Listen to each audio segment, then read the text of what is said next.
O capítulo 12 da nossa apostila traz a complementação, o fechamento do assunto funções inorgânicas.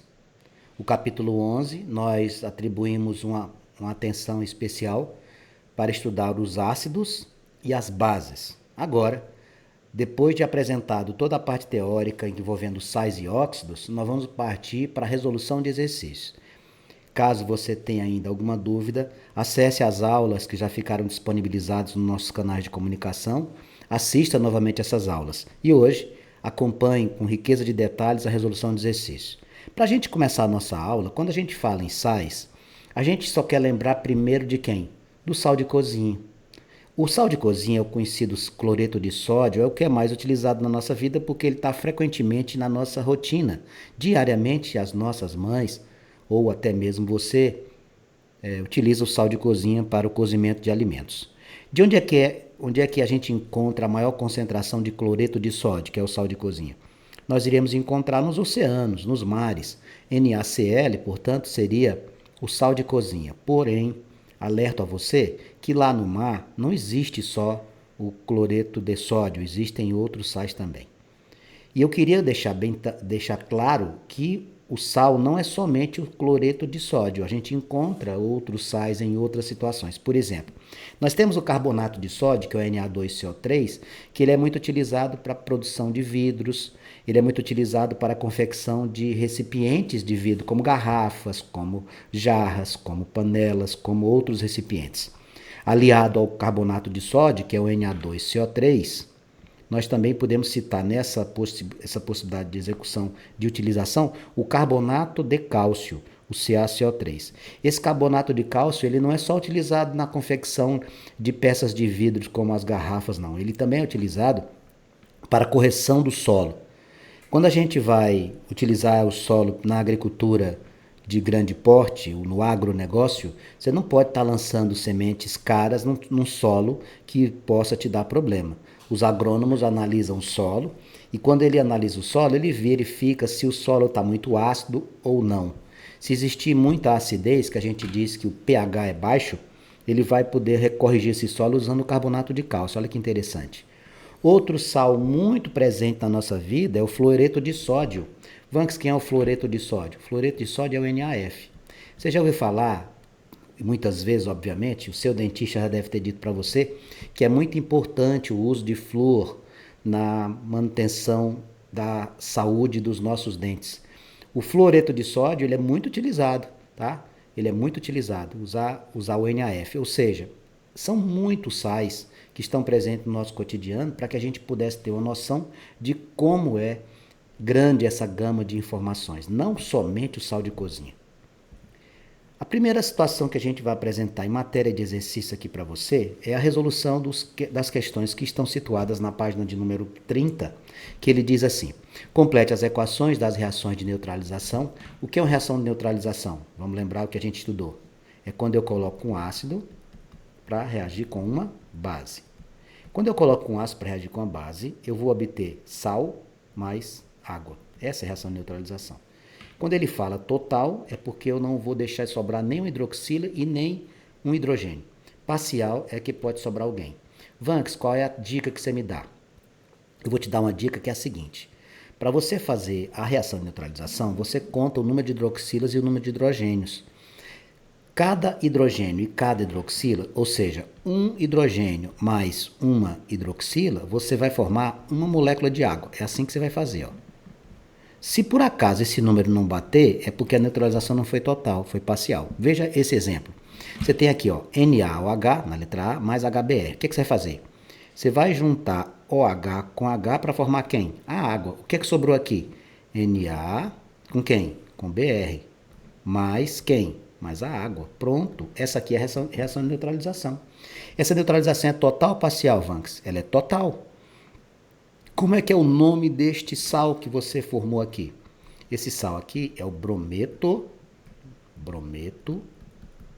de sódio. Brometo de sódio. Só isso que a gente vai fazer? E ele quer também que você diga se ele é um sal normal, se ele é um hidrógeno sal, um hidroxissal. Então, uma série de itens que a gente pode fazer aqui no exercício. Vamos dar uma olhadinha na letra B? que é que nós temos aqui na letra B? Vá sempre olhando para onde? Para a quantidade de hidrogênios e hidroxilas, tá bom? Olha o que você vai fazer aqui. Fique ligado. 2 hidroxilas, 2 hidrogênios, tá vendo? Então você vai montar o quê? Você vai montar 2 moléculas de água. O que é que vai sobrar aqui para o seu sal? MgSO3 mais 2 moléculas de água. Olha que legal, tá vendo? Ah, entendi. Aí você vai escrever aqui o nome do sal, que é o sulfito de magnésio. E a classificação dele, que também é um sal normal. Todas as vezes que você for fazer a reação de neutralização, não esqueça de contar o número de hidrogênios. Vance se tiver um número diferente. Aí a nossa neutralização ela não vai ser total, ela vai ser parcial. Por exemplo, aqui foi uma neutralização total. Aqui também foi uma neutralização total. Veja a letra C. Quantas hidroxilas? 2. Quantos hidrogênios? 1. Olha aí, tá vendo? Aqui não tem como formar 2 moléculas de água. E aí, Vanks, o que é que eu vou fazer? O que é que você vai fazer? Você vai ter uma neutralização parcial. Vai sobrar o quê? Vai sobrar uma hidroxila. O que é que você vai fazer com ela? Você vai colocá-la no meio da molécula. Então você vai ficar assim, ó. Zn, tá vendo? Ó, Zn. Aí você coloca a hidroxila que sobra. OH com quem? Com Cl. Esse aqui é um sal formado de uma neutralização parcial. Moléculas de água só deu para eu formar uma. Só deu para formar uma. Vanks, como é que a gente faz o nome disso aqui? Se sobrar hidrogênio, você escreve hidrógeno fulano de tal. Se sobrar hidroxila, você escreve hidrox fulano de tal. Esse fulano de tal, obviamente, é o sal. Então, você vai escrever aqui como? Sobrou hidroxila, não foi? Você escreve assim. Presta atenção, Mariazinha. Hidrox, cloreto, tá ali o cloro, de quem? Vai lá no comecinho. Hidrox, cloreto de zinco. Ah, legal. Qual é a classificação? Quando sobe hidroxila, isso aqui é um sal, hidrox, sal. Hidroxi, sal. Vou escrever aqui em cima do nosso cientista. Todas as vezes, então, que existir quantidade de hidroxilas de hidrogênio diferente, não é neutralização total, é parcial. Olha aqui como você é inteligente. Quantas hidroxilas tem aqui na base do ferro? 2. E aqui do hidrogênio? 3. Neutralização total ou parcial? Parcial. Vai sobrar o quê? Vanks, vai sobrar um hidrogênio, porque 2 hidrogênios eu vou juntar com 2 hidroxilas para formar 2 moléculas de água. O que é que eu vou fazer com este moço que está sobrando? O que é que você vai fazer? Você vai colocar ele no meio da molécula, bem no meio. Como é que você vai fazer isso, Vanks? Assim, ó. Fe, tá vendo? Sobrou o quê? Não tem um hidrogênio a mais? H, lá na ponta. PO4. Mais, quantas moléculas de água você consegue formar aqui? 2 moléculas de água. Ah, entendi. Eu vou verificar sempre a quantidade de hidrogênios. Você viu que quando eu tinha uma hidroxila, eu chamei hidrox. O que você vai fazer agora? Você vai chamar de hidrógeno. Vai ficar assim, ó. Hidrógeno. PO4, fosfato. De quem? Quem é o primeiro lá? Ferro. Hidrógeno, fosfato de ferro. Vanks, que sal é esse? Qual a classificação? Esse aqui é um hidrógeno sal. Quando sobe hidroxila, é hidroxissal. Quando sobra hidrogênio, é um hidrógeno sal. E lá na final, sobrou alguma coisa? Vejamos. Quantos hidrogênios você tem? 2. Quantas hidroxilas? 3. Se tem quantidade diferente, não é neutralização total, é neutralização parcial. E aí, como é que você vai fazer? Sobrou o que aqui? Hidroxila. Vai ficar Al, a hidroxila que sobrou, junto com quem? Com CrO4. Mais, quantas moléculas de água você conseguiu fazer? 2 moléculas de água. Aí, o que você vai fazer? Nos casos onde há sobra de hidroxila, você escreve hidrox. Então, aqui vai ficar como? Hidrox, cromato de alumínio. Hidrox, cromato de alumínio. Que classificação é essa? Isso aqui é um hidroxissal. É um hidroxissal. Beleza? Essa seria, portanto, a questão de número 1 de sua apostila, na página número 30.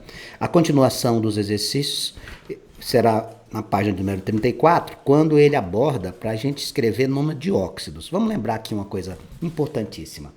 O que é um óxido? Vamos relembrar? Óxido, Van, que são compostos óxidos. São compostos binários. Isso, tem 2 elementos. Qual a outra característica? O oxigênio, ele é o que está à direita da fórmula. O que significa isso? Ele é o mais eletronegativo. Em outras palavras, é ele quem mais tem a tendência de ganhar elétrons, tá? E da família 6A.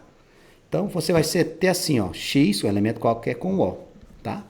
Todos os itens que estão aqui, todos os itens, aqui tem 13 óxidos, são binários. Você vai dar uma olhadinha aí, você vai ver que são todos com 2 elementos, e o oxigênio está do lado direito.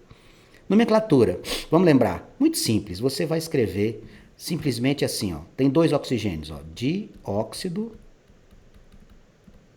de, quem é o PB? É o chumbo.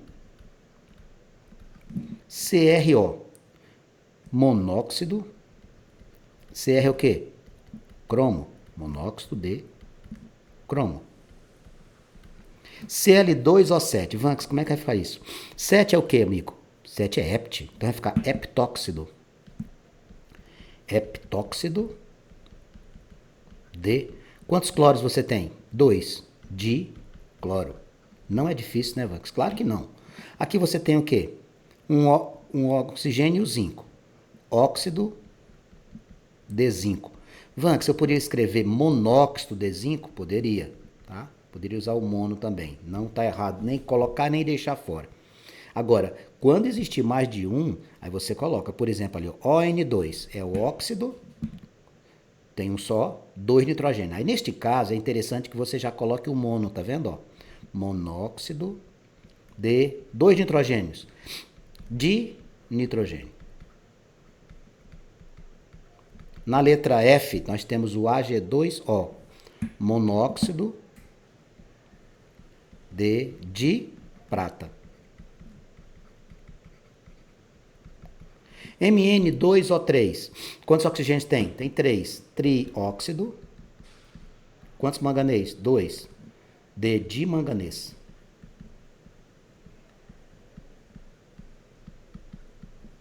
CO2. Esse é o clássico, né?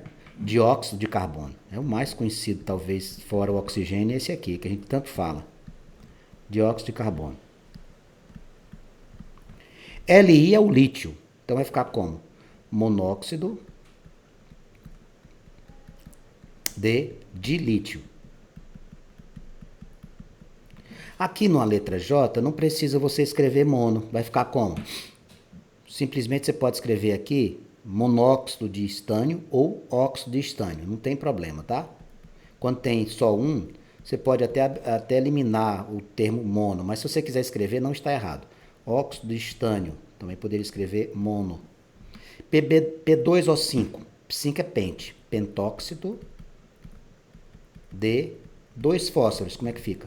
De fósforo. Vanks, eu estou bom nesse assunto. Eu vou mandar muito bem na nossa avaliação da próxima semana. Eu não tenho a menor dúvida disso. Lá na página número 38 de sua apostila, o autor traz para nós algumas situações onde a gente tem ácidos e bases. Vanks, o que é base? Base, o ácido, amigo. O ácido, segundo Arrhenius, é aquela estrutura que nós vamos ter como liberação de cátion na ionização, o H+. E a base vai ter uma reação na presença da água chamada dissociação iônica, que você vai ter um ânion hidroxila. Então, ácido, característica do ácido, presença do hidrogênio, característica da base, presença da hidroxila. Aí ele pede aqui para nós para que a gente pudesse efetuar a resolução e escrever as equações correspondentes. Olha só que interessante. Nos recipientes 1, 2 e 3 foram adicionadas soluções aquosas de ácido clórico e hidróxido de sódio, ácido carbônico e hidróxido de potássio, ácido bromídico e hidróxido de bário. Sabendo que 1, 2 e 3 ocorrem reações de... O que seria essa reação de quê? Como é o nome dessa reação que tem ácidos e bases? Amigos, quem tem ácido e base é reação de neutralização. Então, essa letrinha A, se a gente quer saber o que é, ela é neutralização. Por quê? É um ácido mais uma base, tá? Um ácido mais uma base é neutralização. Total, que evapora e que após a evaporação da água, restou um O que é que sobra? Ácido mais base, lembre-se, ácido mais base gera quem? Sal mais água. Se a água evapora, sobra o que, amigos? Vai sobrar um sal em cada recipiente. Aí ele diz aqui, escreva a equação que representa 1, 2 e 3 e as palavras que completam as lacunas. As palavras eu escrevi, tá aqui. As palavras seriam neutralização e sal. Agora nós vamos fazer a relação entre o ácido e a base. Qual é a dica que eu lhe dei? A dica que eu lhe dei é que você verifique a quantidade de hidrogênios e quantidade de hidroxilas. Neste caso, com ácidos e bases, o que é que você tem que fazer? Você tem que completar, fazer o que a gente chama de balanceamento da equação. Então você vai fazer assim, ó, HClO3, ó, tá? Eu vou colocar a base primeiro, porque aí fica mais fácil de escrever o sal, tá bom? Eu vou colocar a base primeiro. NaOH mais HClO3. Olha só, tá vendo aqui? Uma molécula de água que você vai formar. Então, como é que vai ficar aqui? Quando você for fazer o sal, vai ficar como? NaClO3 mais água. Pronto, acabou. Tudo bem? Vamos lá. Segundo, coloca a base primeiro. KOH mais H2CO3. Vanks, ao contrário das neutralizações parciais, o que é que a gente vai fazer aqui? O que nós vamos fazer aqui é o seguinte. Você não tem 2 hidrogênios? Você precisaria de quantas hidroxilas? De 2. Aí você vem e coloca um 2 aqui. Não é para colocar o 2 dentro da molécula, é colocar à frente da molécula. 2 mols de hidróxido de potássio reagindo com ácido carbônico. Como é que vai ficar isso? Vai ficar K2, que é o sal, ó, K2CO3, com quantas moléculas de água? 2 moléculas de água. E lá no final, BaOH2, coloca a base primeiro para facilitar o seu exercício. HBr. Vanks, o que você vai fazer aqui? Olha o que eu vou fazer. Você não tem 2 hidroxilas? Você precisaria de quantos hidrogênios? De 2. Coloca um 2, não dentro da molécula, aqui na frente. Aí você forma 2 moléculas de água. Como é que vai ficar aqui? BaBr2, porque você tem 2 bromos. Isso aqui é o brometo de bário. Mais 2 moléculas de água. Nossa, Vanks. A matemática é apaixonante, a física é apaixonante, a química não fica atrás. É tão linda quanto, sem dúvida. Você já percebeu que na nossa vida a química está presente em tudo? Tudo. Tudo, tudo, tudo, tudo. Não, Vanks, não tá. Qualquer coisa que você imaginar tem presença de química. Qualquer coisa que você se alimenta, os objetos que estão ao seu redor, tudo, tudo. Até na hora das suas sensações e sentimentos, você tem reações no seu organismo que envolvem química. Vamos lá. Continuando aqui na página número 38, o autor diz assim: ao participar de uma festa, um jovem comeu e bebeu em excesso, apresentando mais tarde sinais de má digestão ou azia. Você sabe o que é que acontece isso? Sinal de má digestão ou azia é porque o nosso organismo ele produz no estômago um ácido que permite ajudar na nossa digestão. Que ácido é esse? HCl, ácido clorídrico. Se você produz esse rapaz em excesso, você vai ficar com azia, má digestão, etc. Para combater a acidez, ora, você tem um ácido. Do que é que a gente neutraliza um ácido? A gente neutraliza um ácido com uma base. Lembra? Ó, se você tem um ácido e reage com uma base, um neutraliza a propriedade do outro e forma o quê? Sal mais água. Olha que sacada. Se você está com acidez, toma uma base. Normalmente, a gente toma medicamentos à base hidróxido de magnésio e à base hidróxido de alumínio. Para combater a acidez ocasionada pelo excesso de ácido clorídrico no estômago, o jovem foi aconselhado a ingerir uma colher de leite de magnésia. Vanks, quem é o leite de magnésia? Leite de magnésia é essa base aqui, ó, MgOH2. Isso é uma pergunta que eu quero lhe fazer e que automaticamente eu vou responder. Por que é que o magnésio se junta com 2 hidroxilas? É porque o magnésio é da família 2A. Quando você pega um elemento como o alumínio, você tem que colocar 3 hidroxilas. Por quê? Porque o alumínio é da família 3A. Quando você pega o potássio, você coloca 1 hidroxila. Por quê? Porque a família dele é 1A. Então, na hora de confeccionar as fórmulas das bases, verifique a família do cátion. Família 1A você coloca 1 hidroxila, família 2A você coloca 2 e família 3A você coloca 3. Então, ele está perguntando o que é que vai acontecer. Vamos lá. Está aqui o hidróxido de magnésio, tá vendo? Vai reagir com quem? Com o ácido clorídrico que tem lá no organismo do jovem. Quantas hidroxilas? Eu tenho duas. Então eu preciso de quantos hidrogênios para formar água? Eu preciso de 2 hidrogênios. Ah, então você vai colocar um doisinho aqui como na questão anterior. Muito bem, você é muito inteligente. Como é que vai ficar isso? Mg com cloro 2, MgCl2, ó, cloreto de magnésio, mais 2 moléculas de água. Essa aqui é a reação de neutralização que permite acabar com aquela queimação no estômago do nosso jovem que bebeu demais, comeu demais e ele ficou com sinal de má digestão ou também conhecido como azia. Qual a alternativa que você vai marcar, Vanks? Bom, o MgClO2 mais 2H2O na reação de neutralização vai estar presente na letra B de bola, na questão de número 2. Questão de número 2, letra B de bola. Na continuação, nós temos a questão de número 3, que já está lá na página 39, e que diz assim, ó, desculpe. O oxigênio combina-se praticamente com todos os elementos químicos conhecidos, até mesmo com gases nobres. Quando o oxigênio forma um composto binário, eu acabei de falar que o oxigênio forma um composto binário nos óxidos e ele é o mais eletronegativo, exceto com o flúor. Isso aqui é uma informação muito importante. Por que o oxigênio não forma com o flúor um óxido? É porque o flúor é mais eletronegativo que ele, vai ficar do lado direito da fórmula.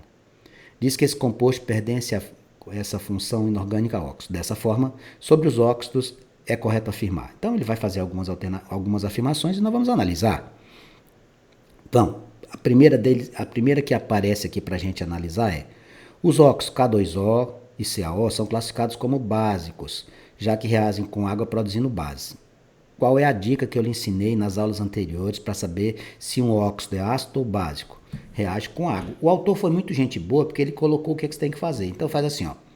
K2O mais H2O. O que é que vai acontecer? Quando é que forma água? Quando é que forma água? Desculpe, quando é que forma uma base? Quando eu tenho um número de hidrogênios e hidroxilas iguais. Por quê, Vanks? Quando o número de oxigênios e hidrogênios são iguais, você forma o quê? Você forma base. Quando o número de oxigênios e hidrogênios forem diferentes, você forma ácido. Então veja o que é que vai acontecer aqui. Você tem um oxigênio, 2 oxigênios e 2 hidrogênios. Sabe o que é que vai acontecer? Ficaria assim, ó, 2KOH. Por que não ficou K2O2H2? Porque a gente coloca o número à frente, todo mundo tem 2 aí. KOH é uma base? É. Então esse óxido é um óxido básico, tá certo. Vamos fazer a outra situação. CaO, você vai colocar para reagir com água. Quantos oxigênios você tem? Falando que você tem, eu tenho 2. Quantos hidrogênios? 2. Então isso aqui vai formar o quê? Uma base. Vai ficar assim, ó. Ca, abre um parêntese, OH2. Essa alternativa, portanto, é verdadeira. O óxido de cálcio e o óxido de potássio são classificados como óxidos básicos. Vamos lá no item 2. Quando os gases CO2, NO2 e SO3 entram em contato com a umidade do ar, originam um efeito de poluição conhecido como chuva ácida. Dessa forma, esses óxidos são classificados como óxidos ácidos. Certíssimo. O que é chuva ácida? Você pega esse moço aqui, o CO2, por exemplo, e coloca para reagir com a água. Olha o que acontece. H2CO3, ele forma quem? Ele forma o ácido carbônico. Se você pegar o NO2 e colocar para reagir com a água, você vai formar também outro ácido. Se você pega a família do enxofre, o SO3, não só o SO3, mas água, você forma outro ácido. Então, eles são responsáveis pelo fenômeno denominado chuva ácida. Onde é que a gente tem observação de chuva ácida? A gente tem observação de chuva ácida em locais onde você tem uma grande concentração de industrialização, por exemplo. Onde tem muitas fábricas ou muitas indústrias, você tem emissão desses gases para a atmosfera. Quando chove, o contato deles com a água caracteriza o quê? Um pH mais baixo. Isso é prejudicial para a agricultura, isso não é bom para a nossa saúde, isso causa a médio e longo prazo problemas gravíssimos, tá bom? Item 3. Os óxidos, água, CO, NO, N2O são classificados como neutros. Bom, eu não coloco a água como óxido neutro. A água não é um óxido neutro. CO é um óxido neutro, NO também, mas a água não.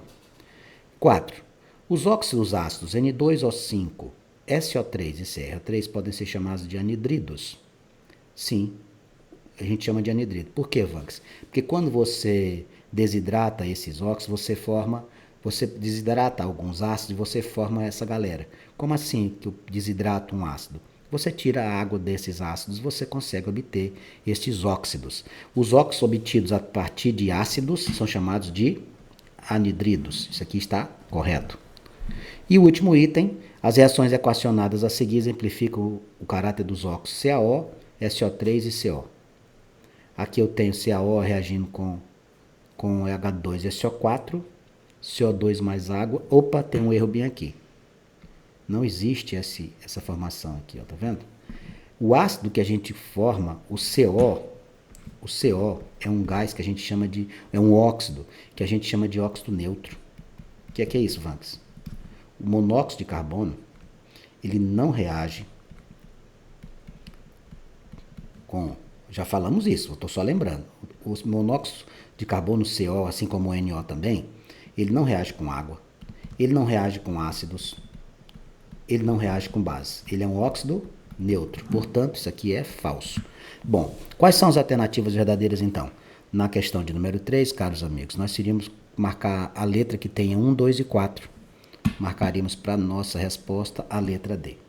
Na mesma página que você tem aí, na sequência, nós temos uns exercícios que estão nas atividades propostas e que eu queria pedir a você que tentasse fazer. Eu vou fazer a correção deles. Claro que vou. Onde é que estão as tarefas propostas? As tarefas propostas estão na sua apostila, nas páginas de número 39, 40 e 41. No nosso próximo encontro de Química, eu vou fazer essa correção. Mas até lá, eu gostaria que aproveitasse o feriado agora da segunda-feira, para que você colocasse em dia todos esses conteúdos. Lembrem-se que vocês devem nos entregar todas as atividades das apostilas 3, bem como atividades suplementares. Não esqueça desse detalhe.